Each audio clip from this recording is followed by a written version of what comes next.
We are going to perform this experiment to find out whether a given material is a conductor or an insulator. The material required are dry cell, you can also use a battery instead, a bulb, or you may even use some LED bulbs here, connecting wires, and materials to be tested. So you can use objects around you such as an iron nail, a metallic key, a glass bangle, pencil, pen, scale, eraser, glass, rubber band, and chalk, and anything else that you can get hold of.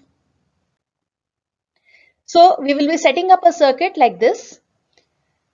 In the experiment that I am going to show you, I have used a battery instead of a dry cell. So you can also use a dry cell or a battery, whichever is easily available. We'll be using some connecting wires which are made up of maybe aluminium or copper, some metallic wires to set up the circuit like this, and we'll be using a bulb. I have used LED bulbs instead of this bulb, and we are going to leave this circuit open-ended. Open-ended means between points A and B there is no connection, and we will place the object to be tested between these 2 points so that we can find out whether the bulb glows or not. The principle is that if the object is a conductor, the bulb will glow because a conductor allows the electrons to flow through it, whereas if the object is a insulator or a bad conductor, the bulb will not glow because insulators, they don't allow current to pass through them, and the circuit will remain open-ended in that case. So the equipment that we'll be using for this experiment is, I have a pencil with me, a pen, a spoon, a piece of chalk, an iron nail, a key, an eraser, and a glass bangle. So we set up the circuit as shown in the figure. I have used LED lights, a battery, some connecting wires, and a switch. So this is the switch. Now let's observe what will happen if I place an iron key in the switch. The LED lights start glowing, showing that the key is made up of a metal which is a conductor. Now let's try this using a piece of chalk. So if I place this chalk here, the lights, they do not glow, showing that chalk is an insulator. Let us now repeat it using an iron nail. And the lights, they glow again, showing that iron is also a conductor. Now what do you think about an eraser? Should the lights turn on or not?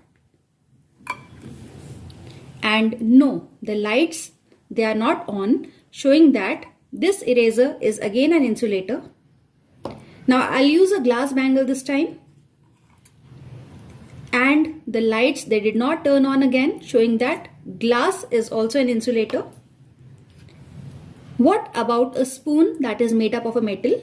If I place the spoon here, the lights are turned on, showing that steel is also a conductor. I'll now use a pencil, and the lights, they didn't turn on, showing that this is also an insulator. And last but not the least, I'll use a pen. The lights did not turn on again, showing that this pen is made of plastic, which is again an insulator. You can try this experiment using various other common objects around you and check whether a particular substance is a conductor or an insulator. So, as you saw in the experiment, based on the observations, we are now going to fill in this table. Iron nail, when we used it, the bulb glue. So I'll just write Y for yes. And since the bulb glows, the iron nail is a conductor. For the metallic key that we used, yes, the bulb glowed. And that is why we can say the key was also a conductor. Then for the pencil, the bulb did not glow. So I'll write an N here which shows that the bulb did not glow. And that shows that the pencil was an insulator because we use the wooden part of the pencil. Now in case you use only the graphite lead of the pencil, in that case the bulb will glow because graphite is a good conductor. For a scale, it depends what kind of scale you are using. If we use a plastic scale, the bulb will not glow, but if you use a metallic scale, the bulb will glow because plastic is an insulator and metal, they are all conductors. So the bulb did not glow and we can mark it as an insulator here. For glass, we used a bangle and we saw the bulb did not glow, and that is why we can say that glass was also an insulator. Then you can try it out with some more objects, like for bangle, as we saw in the video. The bulb did not glow and we can say that bangle was an insulator. And you can try with the remaining objects for yourself, like pen depends on the material what the pen is made up of. If you're using a metallic pen, the bulb will glow. But if you're using a pen that is made up of plastic, then the bulb will not glow. Similarly, erasers, they are made up of rubber, which is again a bad conductor. The bulb will not glow. Rubber band is also a insulator. The bulb will not glow. And chalk will also be an insulator and the bulb will not glow. So the remaining part of the table you can fill in yourself. And now I hope you've understood how to identify a particular substance as conductor and insulator. Now you can make a circuit for yourself and try out with different materials whether the bulb glows or not.